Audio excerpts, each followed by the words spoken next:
All right. Hi, everyone. We're back with the second in our lecture series where we're reviewing the overall flow of AP US history and its curriculum. Today, what we're going to do is go through Unit 2 of the AP curriculum, which roughly corresponds to the colonial period. And while we're doing that, I'm going to be making a very rustic vegetable soup, mostly just using stuff that I have laying around that I need to use up. Someone told me that they wanted to cook along with the recipe. This is a good one to cook along with because you can make it as fancy or not fancy as you want. You can use up whatever ingredients you have around. And speaking of history, it's basically the oldest recipe known to man. You just throw a bunch of stuff in a pot and boil it and hope for the best. But we're not really here to talk about soup. We're here to talk about history. So, last time we sort of went over the kind of bigger picture historical developments that we saw happening as far as the Columbian Exchange and the first contact between Europeans, Native Americans, the Africans that also came over oftentimes as enslaved commodities. Today we're going to be focused a lot more on the British colonies, the classic 13 colonies, spending more time with some than others for sure, but definitely a more focused, narrow period that we're going to be going through today. So how I'm going to organize this is I'm going to begin by just going through the different colonial regions and saying some general things about those, some historical developments that we should be aware of with each one. And then when that is done, I want to go back through and hit up some running themes that we can pull out from the colonial era. So things like slavery, things like relationships with Native Americans, things like colonial culture, things like the colony's role in the British Empire. We'll cover all of that sort of separately at the end. Of course, we'll mention some of those things as we go through the regions. But I want to start sort of geographically here. All right, so England is not the first country, of course, the first European country, as we know, to colonize the Americas. Spain had a massive head start on England. When England decided to go ahead and get started, they set their sights on North America for a variety of reasons. They would also have some colonies in the Caribbean as well. The first couple efforts of English colonization in North America failed. There's the famous Roanoke situation where we have more or less a lost colony. The fate of those peoples lost to history. An interesting story. We're not really going to say much more about it today. The first permanent colony that England set up in North America that persisted was the Jamestown colony in what is today Virginia, of course. So what we're going to do first is sort of walk through what this place was and talk a little bit about the historical developments that go with Jamestown. So Jamestown was founded in 1607. It was not founded by the English government. It was not founded by the king or by parliament or anything like that. Instead, what's happening in England, which is starting to happen, by the way, in some of the other European colonizing countries, especially the Netherlands, is that it is founded by a private company. So this is different than Spain, right? All of their colonies are sort of chartered by the king. This colony that we have happening in Jamestown here is going to be founded by the Jamestown Joint Stock Company. And basically what this was a way for private investors to get involved, firstly, in the colonial game, to make some money. The idea with Jamestown was we're going to send people over there and dig precious minerals out of the earth and extract material wealth that way. That didn't work out, but we'll talk about that. And the concept here is similar to a modern-day corporation. This is a situation where various investors pooled their money to help minimize the financial risk to any one individual. So that's the idea there with the joint stock company, right? Private investors pooling their wealth, pooling their risk, and they're hoping for a return on their investment, which is what this is. So anyway, 1607, the first folks head over to Jamestown. And because the concept here is we're looking for mineral wealth for the most part, this venture attracted kind of like adventure-seeking men for the most part. Early Jamestown was a very, very male-heavy place, which sort of comes with a variety of problems, some of which perhaps are obvious, some of which perhaps are not so obvious. But early Jamestown, very male-dominated. A lot of the people there were probably, we would consider them a bit rough around the edges. But nonetheless, these are sort of the initial people that ventured to Jamestown to try to find gold. They're not really interested in farming. They don't really have a great logistical plan for sustaining themselves and stuff like that. Oops. And that quickly gets them into trouble because they don't find very much gold at all, and because they don't really have the know-how or a plan as far as farming goes. What ends up happening to them is many of them starve to death over the first couple years that they are there. It's an ugly place, early Jamestown. It's disease-ridden. There is a lot of starvation. There are many reports of cannibalism and things like that are happening in and around the Jamestown colony. And generally, the colony is not going well for the first couple years that it is established. It is established in what is today Virginia. Eventually, what ends up happening to the Jamestown colony is a fellow by the name of John Rolfe, sneaks some tobacco seeds out of wherever they were before, and discovers basically that Jamestown is a great place. The climate, the geography there is great in terms of growing tobacco because it's very swampy.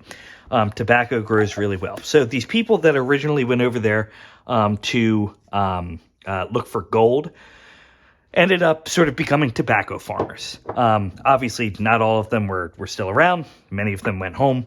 But this was sort of the idea that would eventually sort of bring profit to the joint stock company and would make Jamestown a long-time viable colony for the British in North America. Okay, so they find tobacco. And what develops as a result of that is basically a plantation-driven economy. I need one more carrot to get here.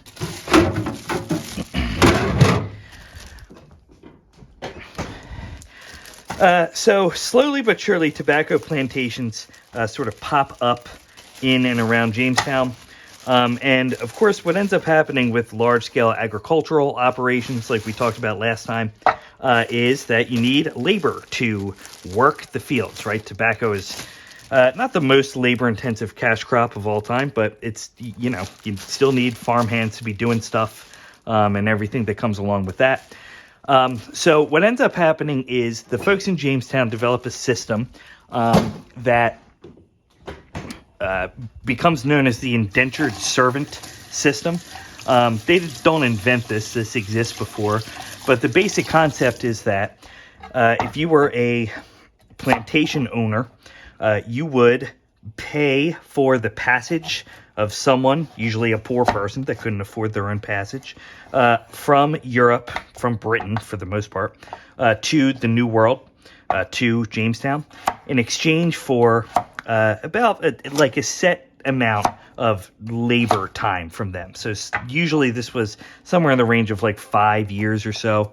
And again, the idea here is the person gets to come over for free at no charge to them if they agree to this labor contract, basically. So what this ended up doing was bringing over a lot of poor people that wouldn't have been able to get to the Americas otherwise, most likely.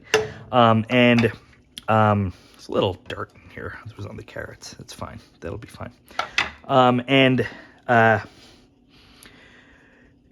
a result, there's a pretty robust system of labor that we see developing in and around the Jamestown colony.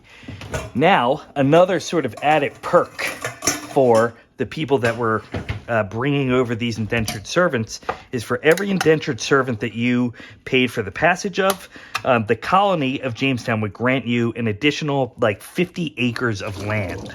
All right, so basically what ended up happening as a result of this is that wealthy folks were really incentivized to bring over as many indentured servants as they could because they got a bunch of land if they did so.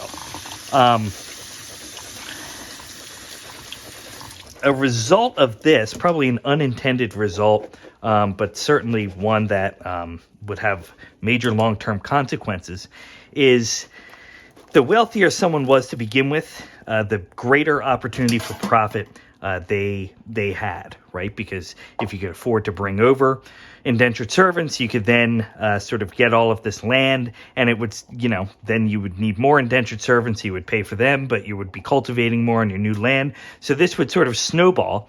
And what ended up happening was in Jamestown and later in Virginia, we see a very, very wealthy minority of people who own the vast majority of land. So there's going to be this big sort of wealth gap, we would call it today, as a result of this system of indentured servitude. This policy where they get land is sometimes called the headright system. And the basic deal is when these indentured servants are done, their tenure, they will be given something. They will be given some money to buy land of their own. They might even be given land directly. They could get some other things as well. So this was a good deal for the indentured servants because it came with the hope that one day they might be able to have a tobacco farm of their own. What ended up happening, though, is that by the time that these indentured servitude contracts were ending and these people were owed land, most of the good land that was in the vicinity of Jamestown, that was in the Virginia area, was already being cultivated, was already growing tobacco. So there wasn't a tremendous amount of land left for many of these indentured servants. Basically, glossing over some stuff here, but what ends up happening is these people get more or less kind of shoved out onto the frontier area of Virginia, sort of less good land out there, kind of mountainous, not the most fertile. And they become subject to conflicts with Native Americans pretty regularly. We'll talk about the frontier and this kind of border land of clash between Native Americans and colonists later on. But basically, because of their frontier situation, many of these former indentured servants end up sort of having unfertile land, and they are sort of being attacked frequently by bands of Native Americans that are upset with, the status quo of these European colonists for one reason or another. The primary reason, of course, being the encroachment on land that we have. So what ends up happening is that these indentured servants get really fed up with this situation, and in the year 1676, something happens in Virginia that's called Bacon's Rebellion, where a lot of these angry indentured servants basically decides that they're going to go sort of make their voices heard. The governor had sort of not been responding to their pleads to help them deal with these Native American raiders. So what ends up happening is they basically go and burn down Jamestown, the city. The reason that this is important is because this basically gives the powers that be in Virginia the thought that, hey, maybe this indentured servitude system is not working, right? We have nowhere to put these people. They seem very angry. They're armed. This is not a good situation for us. We don't want to be dealing with rebellions every few years when, indentured servants get upset because of some policy or another, or their land isn't good, or they're dealing with Native American raids out on the frontier or whatever. And while slavery existed in Jamestown and Virginia before 1676, of course, most Americans now know that the first slave ship arrived in the British colonies in 1619, and slavery had a presence in Virginia before Bacon's Rebellion. But it's not until after Bacon's Rebellion that slavery begins to spread far and wide across Virginia. Basically, the idea here is that, this labor system will be much easier for us to control. Slaves are not owed anything, right? So let's turn away from these pesky indentured servants into this more reliable labor source of African slaves. We'll talk more about slavery in a bit, but that's kind of the story of how Jamestown went from this place where, adventurers were basically going to try to find gold to the center, the political center anyway, of the future south of the United States, right? Virginia sort of being in many ways the leader, at least to some extent, of the southern states, the southern colonies at first, and central to the sort of questions and issues that surround slavery. So that's all happening down in Virginia, and this, we can sort of make a lot of similar observations about the other southern colonies. Of course, there are some important differences between them, but for our purposes today, that's going to be okay. Meanwhile, shifting gears up to New England. All right, up there we have a totally different situation. The first colonies in New England, Plymouth, Massachusetts Bay, were not founded for money-making purposes. They were instead founded by religious refugees, basically. There's a whole big background that we could get into, but we're not going to for the purposes of our video today. But basically, these places became where various people that were trying to leave England because their particular brand of Christianity was sort of not the mainstream type, and this they thought would be a good place for them to practice it, right? These people oftentimes are known as Puritans. That's not the best term to describe them would be pilgrims. Puritans is a little bit more of a broad term. But nonetheless, these are the people that are founding Plymouth and sort of living up that way. And again, they're primarily motivated by religious reasons for why it is that they are heading up there. So these people demographically are much different than their counterparts down in Virginia. They, for example, tend to migrate over in family units. The geography of New England is not as good for agriculture as it turned out that it was in the South. So as a result of that, what we see is these people tend to live not so much in a rural plantation type of environment, but instead in small towns, small cities, this type of thing. So this has a number of important consequences. Firstly, it makes the North, New England, whatever we want to call it, more urbanized early on than the South. That'll have some important long-term ramifications.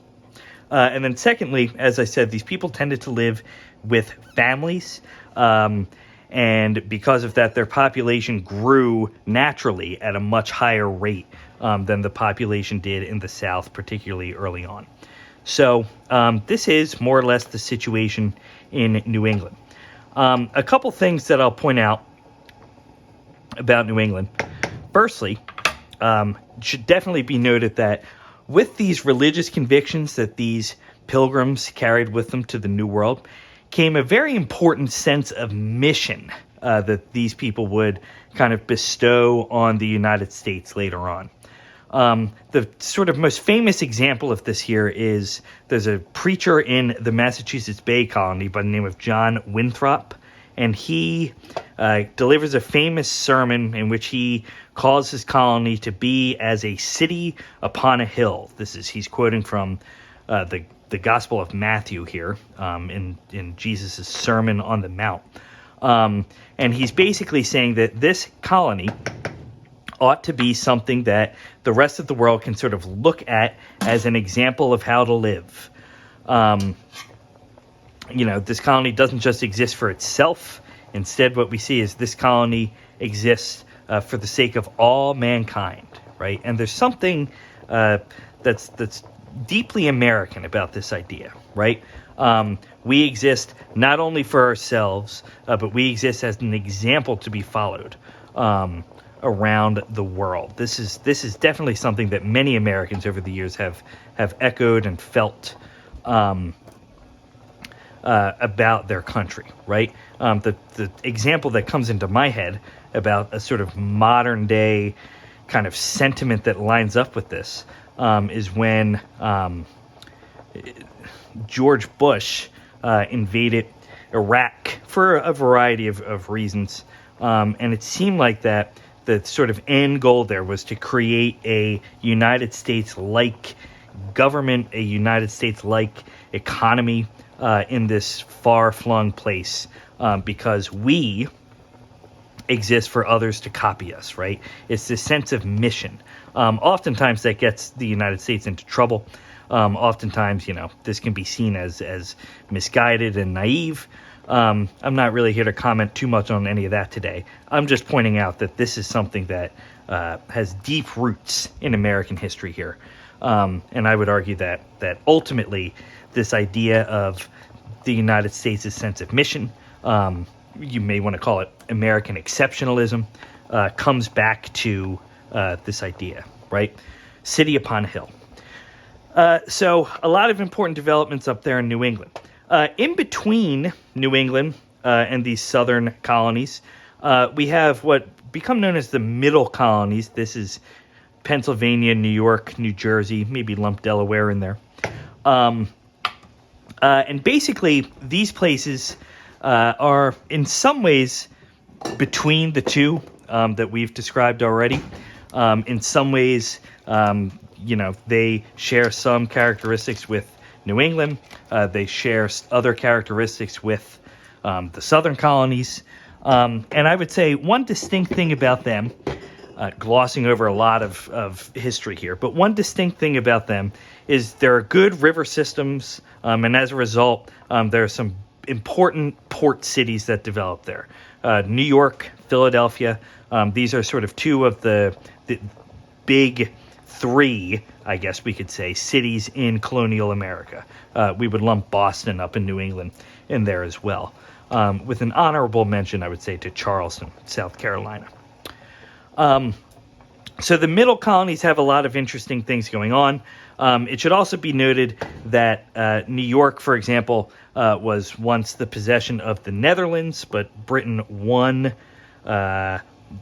New York City from the Netherlands as along with the rest of the colony in a war. And similar things sort of happen on other scales around. Philadelphia, for example, was once on land that was claimed by Sweden, or is on land that was once claimed by Sweden, I should say. There are European skirmishes here and there about some of these places in the New World. Some of them later on, as we'll see in our next video, are bigger and more important than others. So anyway, we see these different colonial regions developing a little bit differently. And sort of by 1700, by the early 1700s, more or less the foundations of all of the 13 colonies are going to be in place. I don't want to go into too much more detail about the founding of these colonies, only because I want to move on and talk about other things. Georgia is the last one to be formally founded, and that happens, I think, in the 1730s, off the top of my head. Okay. Oh, and I guess one last thing that I'll mention about the middle colonies. It should be noted that Pennsylvania has some interesting roots, founded by William Penn, who was a Quaker. His approach to, for example, dealing with Native Americans tended to be a little bit more, we'll say, a little bit more open-minded, a little bit more in line with our modern sensibilities of how people should be treated. And Pennsylvania was one of the colonies that was probably best known for its religious freedom. People could come and practice whatever religion they would like, for the most part, sort of, in Pennsylvania. Okay, so that's a quick tour up and down the colonies there. I want to talk a little bit about 4 different themes now that I think come up a lot during the colonial era here. The first theme that I want to talk about is slavery. Talked about this a little bit already when we were talking about the southern colonies, but I'll reiterate that the first slave ship appeared in what is today the United States around the year 1619, and this began more than 200 years of slavery in the colonies and then later on the United States. We'll have a lot more to say about this in various ways throughout the remaining lectures. But for our purposes here, a couple things to note. Firstly, it is during this time that the norms that we may just take for granted about American slavery are established. So, for example, slavery is something that has obviously existed all throughout human history, but it's only in this peculiar form of slavery, to use a euphemism that people often use for slavery in the colonies. It's only in this peculiar form of slavery that the status of being enslaved is passed on generation to generation. We call this chattel slavery, meaning that if you are enslaved and you give birth to a person, this person will also be enslaved. This is not a norm historically, but this becomes a norm and a devastating norm in many ways in the United States, or back in this time, the colonies. So the chattel status of slaves was something that was unique. It should also be noted that there is a major disparity in sort of how these slaves are distributed up and down the colonies. There are a lot of enslaved people in the southern colonies, Virginia, the Carolinas, later on Georgia, Maryland we would lump in there as well. There are a decent amount of slaves in the middle colonies, especially working in cities.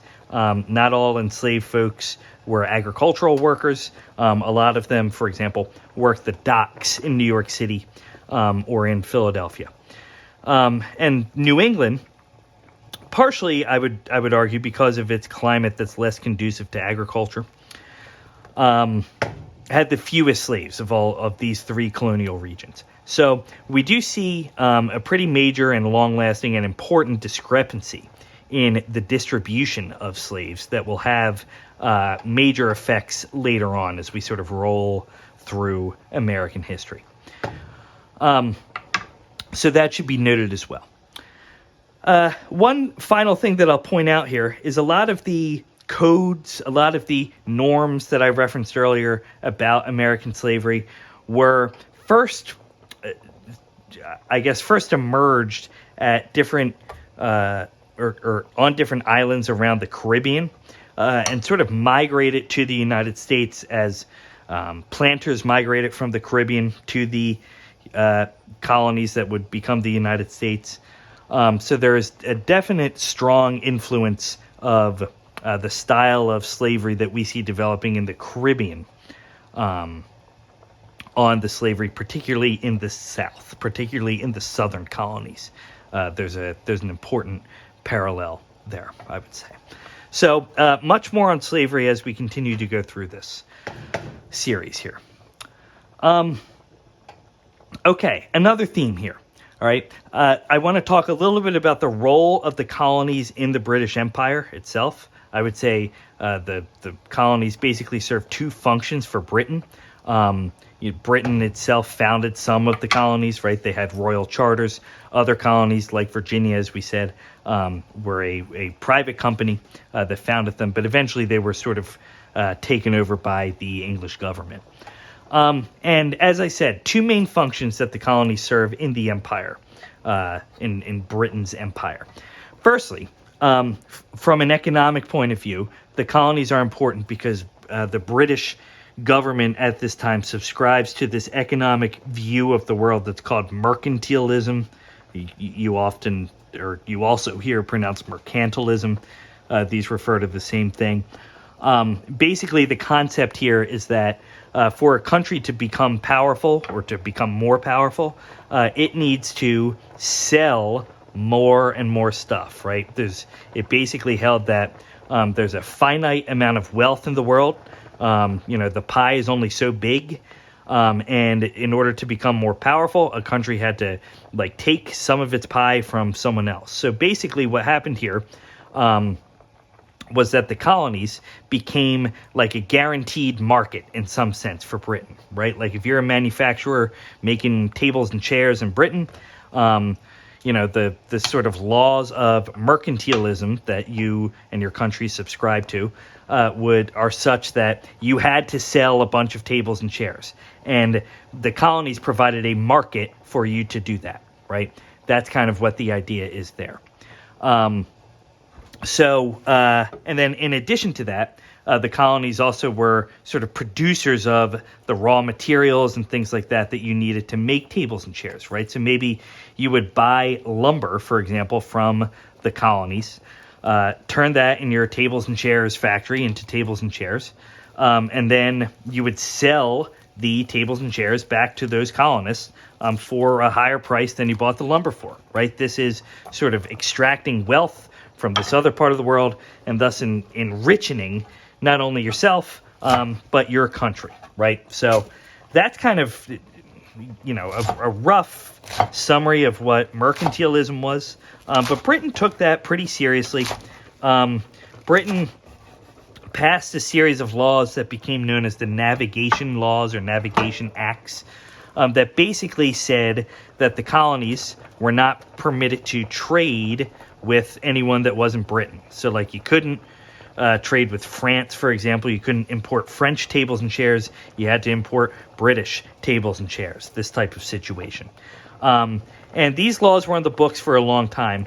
The reality of these laws, though, and this will be important later on, is that Britain had these laws on the books, but the enforcement of these laws were spotty, we'll say.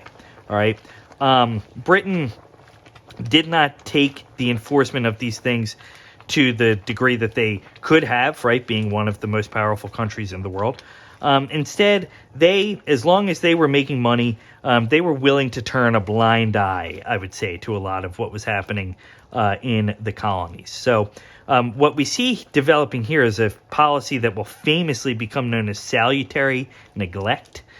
This is the idea that the British have some laws on the books about the colonies, yes, but they are not really super stringent in enforcing them. All right. So technically the colonies were part of this system of mercantilism, and the British took advantage of that to a large extent, but they weren't being ultra sticklers about this for most of the history of the colonies. All right. So that's one role that the colonies play, is economic. A second role that the colonies play in the British Empire, I would say, is more of a pressure release valve. Whenever there were problems, especially among the lower class in Britain, people could leave their life and move to the colonies, right? It sort of served the same role later on that we'll see the frontier serve in American history when we get to it. Britain is a place where we could spend a lot of time talking about their internal situation throughout the 1600s. It's complicated. There's a lot going on. But one thing that was pretty steady is if you were poor, or if you sort of suddenly found yourself unable to work the land that you were traditionally used to working to because suddenly it has a fence around it and, a royal person or a royal adjacent person is now claiming that the land belongs to him or her, you could, in theory, right, get yourself to the Americas and set up a new life for yourself and even your family across the Atlantic, right? So in that sense, the colonies also served as something of a pressure release valve for the British. Okay, so that's our second theme there, right? First we talked about slavery, then we talked about the role of the colonies in the empire. Tied to that theme of the role of colonies in the empire being somewhat of a pressure release valve, is this idea, or this theme, I guess, that the colonies often came into conflict with the natives whose land they were on. Because of the, number of people that were making their way over from Europe, especially from Britain, to the colonies. The colonies expanded territorially, and whenever that happened, it was at the expense of the Native American populations who already lived there. Oftentimes, this led to conflict. Early on, there are more, I should say, instances of cooperation between the colonists and the natives. The natives really saved the colonists' skin early on pretty often in terms of, teaching the people at Jamestown, for example, like how to grow food, right? So you can stop your cannibalism and things like that. Of course, there's kind of the famous images, which aren't really completely factually correct, about like the first Thanksgiving in New England and sort of all that stuff.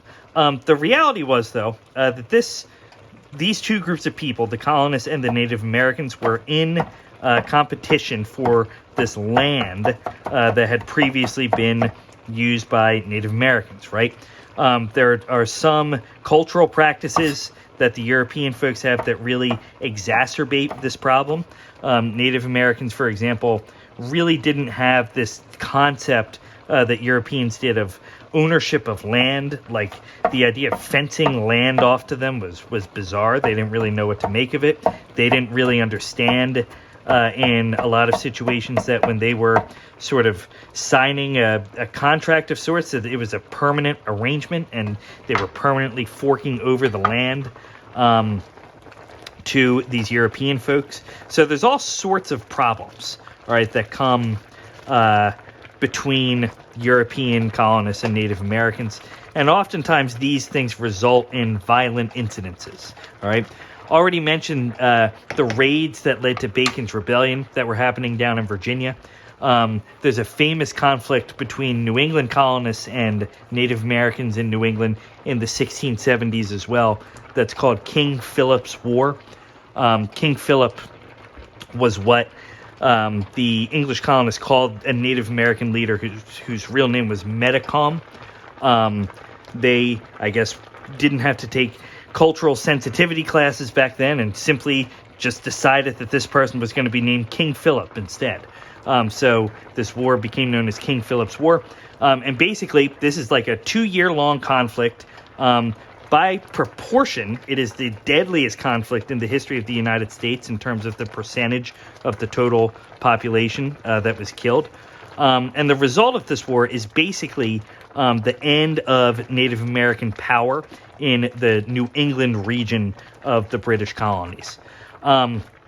There are border clashes like this sort of all up and down the colonies. And as that sort of frontier line continues to push out and out and out, as more and more colonists sort of come across the Atlantic and settle on lands in the colonies, we see that same pattern continue. So, the frontier in some ways is like this line of civilizational clash, and it will remain so basically through the 17 and 1800s, where we have this sort of later Anglo-American mode of civilization coming into clash with this Native American mode of civilization that is vastly, vastly different. And this ends in tragedy, really, for Native Americans and many Native American societies. And this will continue to be a running theme throughout this lecture series as well. So definitely as early as this period that we're talking about here, we see major conflict between European settlers and Native Americans. All right. So that's theme number 3 here. And then the fourth and final theme, the last thing that I want to talk about today, is just a little bit about the culture of the colonies. All right. There's definitely a distinct culture that begins to develop up and down the colonies. And it's one that is unified enough where it makes some sense to talk about it as sort of a whole, at least in some capacities. I would say the first colony-wide event, the first thing that was sort of unique to the colonies, meaning that there wasn't a direct equivalent in Britain, although we could quibble about that, is a religious revival that is known today as the Great Awakening. All right, this is an event where basically there's this series of preachers that come through, and they more or less go on tour, and it's an extremely popular thing for colonists to go sort of listen to these preachers, and it is like a major religious revival. We had said early on that a lot of the first migrants to the colonies came for religious purposes, but as the generations went on, the colonies of New England and elsewhere didn't always retain anyway, that sense of religious mission that their ancestors had. The Great Awakening, which is happening, we'll say the 1730s, 1740s, represents sort of a return to some of these ideas, but with new emphases on different elements of Christian spirituality.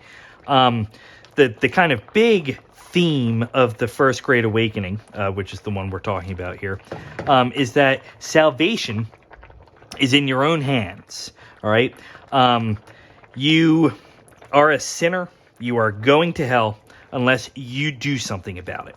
And what this means is that Americans early on in this era that we're talking about became very interested in doing things like choosing which denomination they thought was going to be best for saving their souls. So today, if you drive around most American towns, you'll see a wide variety of different Christian Protestant churches, right? We have Baptists, Methodists, Lutherans, Episcopalians, and so on. Sometimes you'll see churches that claim to be the First Baptist or First Methodist. The reality is, oftentimes, we sort of see the first splits in a town's congregation during the Great Awakening. Again, that's like the 1740s, as far back as that we're talking. So oftentimes you would see towns divided into different religious congregations as a result of this, as people are sort of taking ownership over their own salvation and doing what they think is going to be best for them and their souls as we trudge on. So there's something distinctly American about that too, right? This idea that it's sort of your job to save your soul, right? It's very individual. It's a very individualistic, in some ways, approach to spirituality. This is a sort of major cultural event of the colonial era, and one that's worth mentioning. Another element of the culture that's worth mentioning, as I quickly test this soup.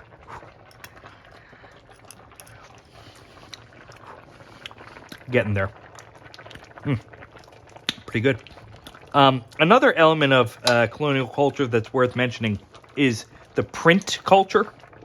The colonies were home to a wide variety of newspapers, pamphlets, leaflets, sort of all sorts of printed media was available in the colonies. And this was something that was common sort of all across the British Empire, the Atlantic world anyway, at the time.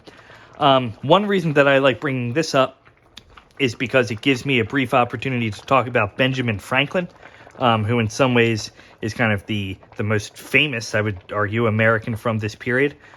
This guy is, known for a lot of things, but gets to start as a printer. He owns a printing press in Philadelphia that becomes very influential. He publishes his almanacs. He does a wide variety of things in terms of print culture. He's an interesting character, and he will play a role in our next period as well, as a politician later on. So he's worth knowing about. Another sort of seemingly minor at the time thing that we see happen as far as the print culture of the colonies goes is there's a trial that's kind of about what later we would call freedom of the press that takes place during the colonial era in New York, in the colony of New York, where basically there's this newspaper printer named Zenger who publishes this article slandering basically the royal governor of the New York colony. And it becomes like this big thing. There's a lawsuit, all right, and so on. And the exact results of this trial, I think, are less important than the kind of public response that this guy gets. Basically, this guy finds a lot of sympathy in the public when he is defending his decision to publish this slanderous article about the governor. And, you know, this sort of gives us an inkling as to where American culture is going to go in terms of its emphasis on freedom and sort of everything that comes along with that. So the Zenger trial is probably worth knowing as well. There are a lot of other things worth knowing, you know, the Salem witch trials I didn't mention. And there's, you know, a whole bunch of history that we're sort of glossing over here. But I think that that's going to be a good way to get started as far as thinking about this era in American history. I think that it's definitely one that is worth knowing about if you're taking the AP test or not, the sort of colonial origins of a lot of our cultural institutions. Maybe institutions isn't the right word, but our cultural beliefs and practices and tendencies, I think we can find in the colonial era. And this is good timing because this soup is just about done. I'm going to sample this, and then I'm going to assemble a larger, more proper dinner for myself here. So let's try the soup. The frozen peas trick at the end is nice because that also helps cool the soup off to an acceptable eating temperature. Helps with it anyway.